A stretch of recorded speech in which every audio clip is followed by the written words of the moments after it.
Tonight, It cannot be simply asking UWI, for instance, to do more and more with less and less, while at the same time punishing the UWI.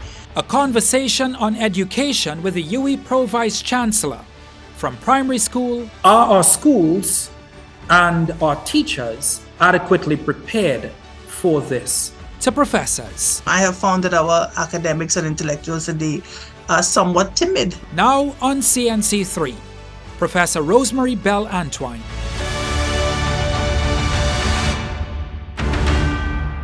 Professor Rose-Marie Belle Antoine, welcome to the program. Hello, and thank you for having me. Appreciate you being on. Professor, earlier this month, you marked a year as Vice Pro-Chancellor of the University of the West Indies St Augustine campus, as well as Principal. It's been somewhat of a turbulent year, tainted by many challenges. What have you made of your first year? Well, it's been very interesting, as you said, some unusual challenges, maybe not so unusual. The life we're living these days is very unorthodox, but strangely enough, I've enjoyed it. Working through some of the things that I want to see long term, trying to address the challenges as best as possible, and getting to know everyone. So I have quite enjoyed it. Professor, has education in Trinidad and Tobago, by extension the Caribbean, maybe even globally, just become way too expensive for students? Well, certainly not in Trinidad and Tobago. Our education at UWI St Augustine is among the cheapest in the world. That's one of the problems we have. I'm sure you've heard about the fee situation, and we've done empirical research on that. And it is a fact that it's our fees among the lowest in the entire world, and indeed the lowest on the campus. In terms of the UWI, I should say the UWI University of the West Indies, the lowest campus, the campus with the lowest fees. Getting myself confused there. So, for example, you can do a full law degree for 13,000 TT, just over 13,000 TT. And similarly, an engineering degree between 13,000 and 15,000. Where in the world is that possible? It's a good question, but is the generosity of such fees contributing to the financial woes of the university? When you say the generosity, well, yes, in the sense that obviously the fees are subsidized.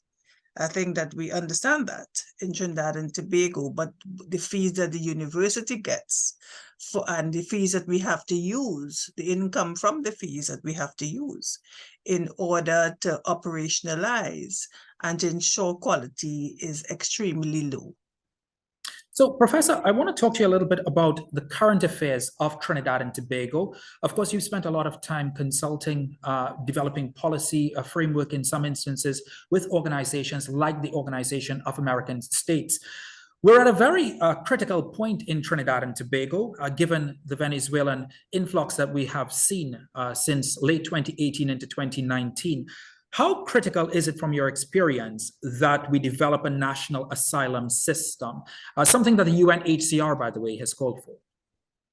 Well, something I have been calling for. I think you know I'm one of the early advocates in relation to migration and migration law and policy.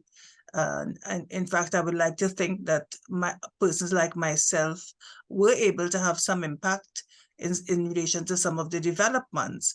And the developments, let us not take away from some of what has been done in the face of inadequate law by this government. I'm talking about the so-called amnesty. I don't know if that's the right word, but what happened earlier and now the newish policy about education. But it is not sufficient.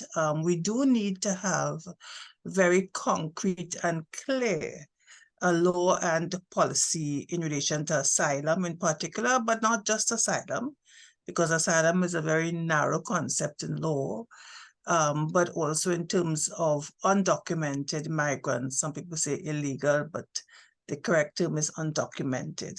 And I have a sort of philosophical view about this, because which one of us is not a migrant? I think it's a world problem. It's not a Trinidad and Tobago problem alone, but just from the perspective of humanity, basic humanity, I think we are compelled to assist our neighbors. And I'm not saying that in a naive way. I'm aware that there are financial strains on our financial resources, but nevertheless, we know that we are also immigrants all over the world. And I have to say, I find it somewhat incongruous that as countries like ours, where we go all over the world illegally, let's face it, and that now we are one of those countries that could be contemplating policies that are not helpful or not helpful enough to persons who find themselves in these really dire consequences. So given the government's willingness to now educate migrant children, Venezuelan migrant children, is that a good decision by the government, given the resources that are required, given the education and the knowledge that teachers will need throughout Trinidad and Tobago? It's an excellent decision. And in fact, I am one of those. For a long time, I've been saying we cannot have children who in this country, regardless of where they're from, what they look like, being uneducated. We have to integrate them into the schools, and I'm really pleased about that decision. Yes, it is challenging because we know that there are strains on the education system, even for our own children. And that we can't pretend that that is not the case. But we have a duty, I believe. And incidentally, I don't think it's just a moral duty. Education is a right, and children all over the world have special rights, even apart from the ones that we talk about in terms of asylum and all of those things. There are certain basic fundamental human rights, which are special to children. And I know we've had a case recently which basically gives the impression that our government has no legal duty towards migrants. I do not agree with it.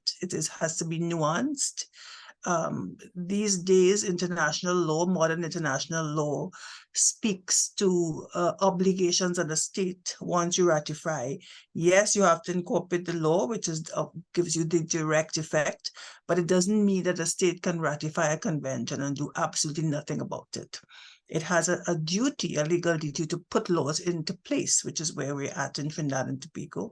But also I would suggest that there's something called customary law, which is unwritten law, international law, and there's some certain basic legal duties. And I would suggest that asylum is one of them, and certainly rights of children, which accrue, would be one. In fact, we had a case some years ago, not to do specifically with Venezuelan migrants, but with the child of another migrant who was deported.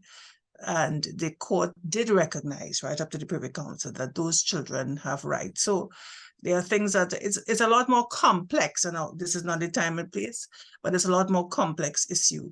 So I think our governments have both a moral and a legal duty to provide education for children, despite how difficult it might be. You say it's a complex issue, Professor Antoine, and just to raise the concerns of those, for lack of a better word, critics, but are our schools and our teachers adequately prepared for this? No, they're not. And I'm pleased to inform you that the University of the West Indies at St. Augustine is already planning to assist. Certainly the teachers are not prepared. Language is the first difficulty. And then you have other things about physical resources, which we can't help with. But we can certainly help with the language, with the basic education, even with the mental issues that would arise, mental health issues. And I have already discussed this with our Faculty of Humanities. And incidentally, this is not something new that UWI is doing. UWI has been doing a lot with the migrant community for quite a while, providing services for free, etc. And sometimes with donor funding, but this time on our own. And we have a great dean, Professor Walcott Hackshaw, and her team. We will be providing assistance and support first to the teachers, with the approval, of course, of the Ministry of Education, helping them to cope in terms of all of these issues, language and so on, we of course have a Department of Education as well as Department of Languages. And we will also be doing some direct instruction with students. I'm very, very excited about it. And the Faculty of Humanities is very enthusiastic. As I said, we have a track record, but we're willing to do more to support the government and the country in what is a very laudable objective. Professor Antoine, beyond the language barrier and the university trying to help teachers within the primary school system to bridge that barrier or to jump that barrier, what else do you think are essential and are really important for a Trinidad and Tobago education system to fix ahead of this major move? You mean in relation to migrants? Correct. Well, I mentioned mental health issues. You probably know that I wear another hat, which is as president of the Family Planning Association of Trinidad and Tobago. And although our services are rarely for adults, we have had a franchise for UNHCR for a number of years now. And when we treat with sexual reproductive health rights issues, including, unfortunately, sexual abuse issues, we have seen a lot of children indirectly, they come into us with their parents and so. And there are obviously these issues of abuse and obviously there are issues of mental health that need to be addressed. I think that's very important. We know it's important for all of our children, by the way.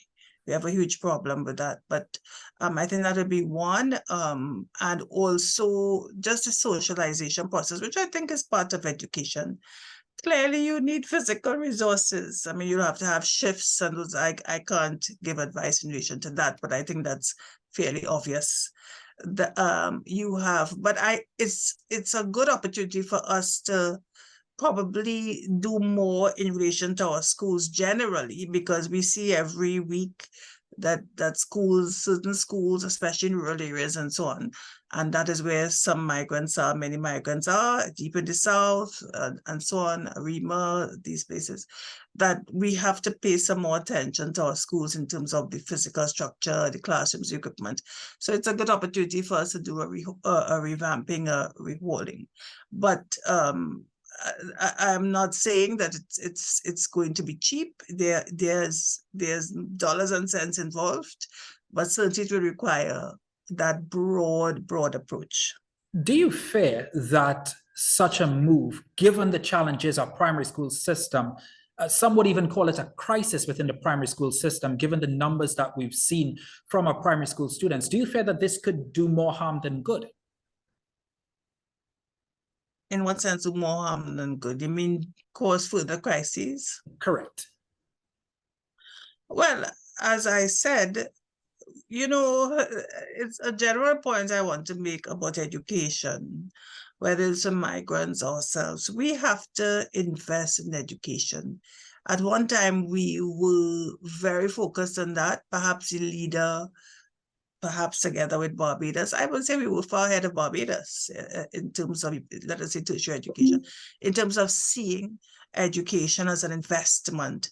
But somewhere along the line, we have lost that drive, that trust. Yes, I'm aware that education requires resources. I'm aware that there are many pressures on the amount of money we have. Everybody wants a piece of the pie, but I happen to believe that education is our most productive resource and our most productive asset. So that means that you have to invest in order to get returns, whether it's the primary school, the high school, or the tertiary education. I firmly believe that. And I think the most successful countries in the world prove that. And not just the Americas and the UKs and so, but the Singapores, the ones that are like us, so-called developing nations. They all invested in education. And this is what Eric Williams set out to do. And we had a proud history and tradition, but I think we have lagged somewhat. I am not there to know what are some of the reasons in terms of how much money we had to put X, Y, and Z. But I am told that we're doing better now because we went through a rough period. So I would hope that we would reclaim that proud heritage and we'd go back to that understanding and belief that we need to do this in order for genuine development. And I think the rewards would be great. And we do have to have that national conversation. We do have to have a long-term plan. I'm not clear that we are there yet. So hopefully this is an opportunity for us to think broadly about all of these issues in terms of education and investment in education. Coming up next, the future of tertiary education in TNT. Universities do fail. They're failing right now as we speak. Big universities are failing. And so there is the chance that we can fail as well.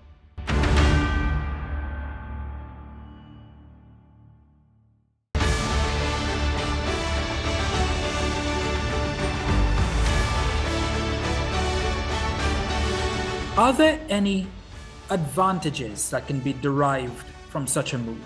Any benefits to Trinidad and Tobago? From investing in education in migrants or generally? Particularly migrant children joining the primary school system. Well, I think many countries in the world, despite the discrimination that is meted out to migrants, understand that when you successfully integrate migrants, and don't forget I started off by saying whether we are all migrants, we are all displaced people, we are all displaced people. If you look at history, any country you can think of, it's one set of people came and displaced another or integrated with another. That's the lesson of history. In the old days, when that happened, we call that good old colonialism. But that's what migration is. People go out for opportunities and so on. And I think it is well understood now that if you successfully integrate migrants, that they can add to the productive value of a nation. And certain persons have written about this in relation to, let us say, the Venezuelan migrants in particular. They've said, and many of them come with skills. Certainly the research I did, we saw that for ourselves. They come already with skills and so on. And then there are areas in our economy that we have difficulty getting our own persons to work. Let us say agriculture is what that is talked about a lot. But it's not just agriculture. Just yesterday, I think someone was saying to me that people in St. Lucia and so on are flying off to Venezuela regularly to get these sort of cosmetic surgery. I didn't even know this, but there are all kinds of skills and new industries that can come from having different persons in your country. So it can be used, it can be harnessed to give productive value. And I think you need to speak to the economists to probably get greater details, but there's a lot of research that has been done and the experiences do show that. Professor Antoine, I want to jump from elementary school to tertiary education and speak specific to this post-pandemic period that we're transitioning out of. Do we need to revisit the way we do tertiary education post-pandemic, headed into the next decade, as opposed to how we did it before the pandemic? I don't think we need to revisit it because of the pandemic. I think I alluded to it earlier. There needs to be a rethinking of tertiary education in general. I think the pandemic exacerbated some of the cracks, if you like, but there has been this slide in terms of, and it's not just the government, it's citizens and everyone, the value we seem to place on tertiary education today, and in particular, the value that we place on developing and building our own tertiary education institutions, the UWI, of course, I'm talking about the UWI. We need to have a really clear and coherent plan and policy. Where do we want to go? How much value do we place on it? How do we want to get there? And then invest in it to suit. So it cannot be simply asking UWI, for instance, to do more and more with less and less, while at the same time punishing the UWI for doing what was asked. In this case, we had been asked some years ago to increase our student population, which we did radically. Now, of course, the suggestion is obviously when you increase it, it becomes more costly, both on us and the government, because we have to hire new lecturers, etc., etc. The government subsidizes, so they have a bigger bill. It's one of those catch-22 situations, but you can't punish institution for doing what it has been asked to do and what it should be doing if you value education by starving it of resources, let us say. So I also think that issues such as patriotism, developing our own national institutions, our own universities, we seem to have created this monster whereby the average student in Trinidad and Tobago today seems to believe that the best option is to go to a foreign university. It doesn't matter what ranking that university has. Once it's foreign, apparently that's the attractiveness. And this is studied even in areas where the UWI is recognized internationally as among the best and so on. And at a time, ironically, when UWI has soared in international rankings among the 1%, for instance. So it is to do with a mindset. And we have not inculcated that pride in our own institutions the way other countries have done it. I mentioned Singapore a while ago, and all of those countries and other countries. I try not to sort of compare ourselves with the UK and Europe because they've been there hundreds and hundreds of years, but and being developed for so long. But those that made a conscious decision to move ahead, they used education and their own tertiary institutions as genuine partners and invested in it. Yeah. So I don't think we've had that discussion, and universities do fail. Universities do fail. They're failing right now as we speak.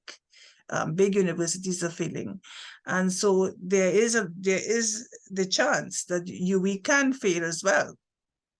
If we continued on this path, I think we're at a crisis situation.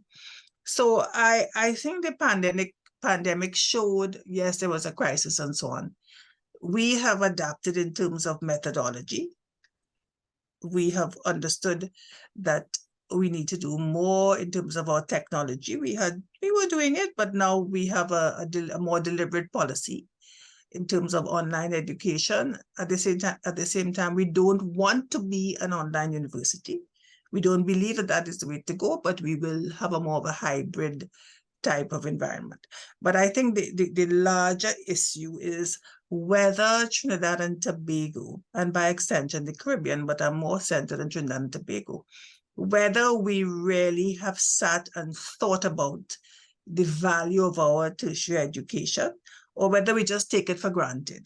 And I'm sure you've heard me say it's like a neglected wife sometimes.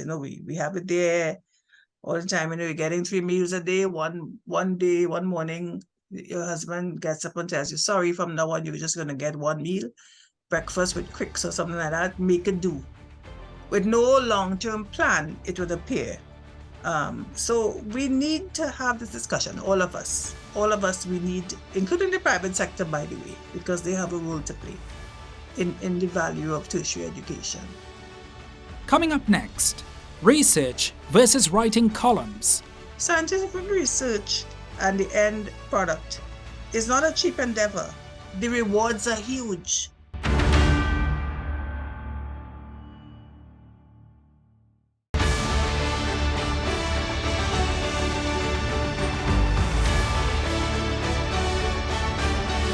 Well, the Prime Minister has been somewhat part of that conversation recently. He visited the University of the West Indies quite recently as well. In fact, it was last month, Professor Antoine, in which he stated that the university cannot be satisfied with professional or senior staff CVs dominated by columns, inches of questionable or opinionated expressions in the newspapers. What did you make of that statement? You sat in the audience.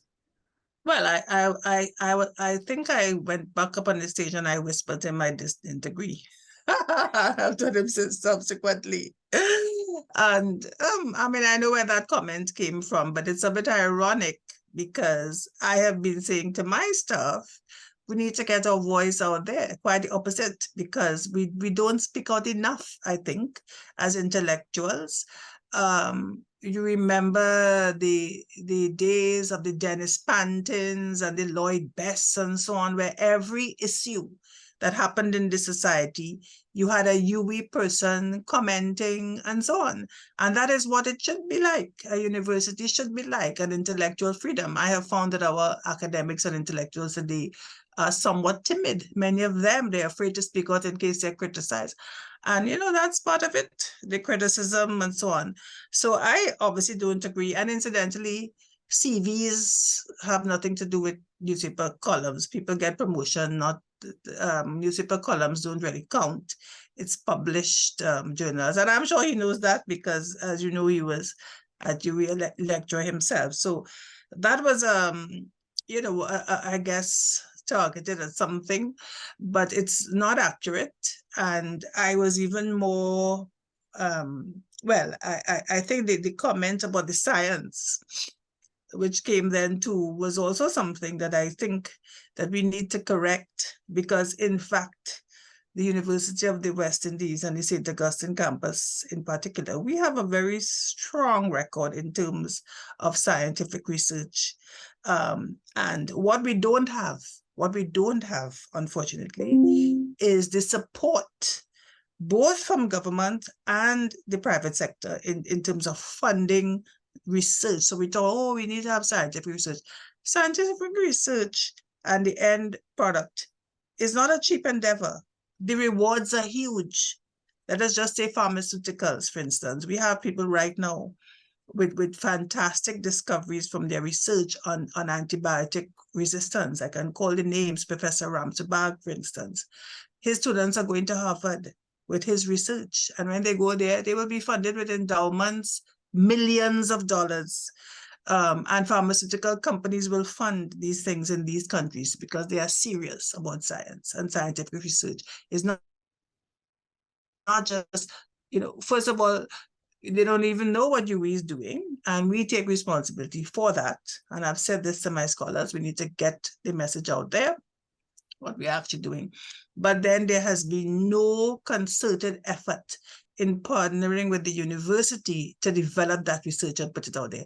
You think it's not by accident that all these discoveries in Oxford, whether it is the COVID vaccine or whatever, it's because these countries have huge, and these universities have huge endowments, and they have great grants, fantastic grants from the pharmaceutical companies and so on to do the research. And then when you get one product from that, it makes you billions of dollars.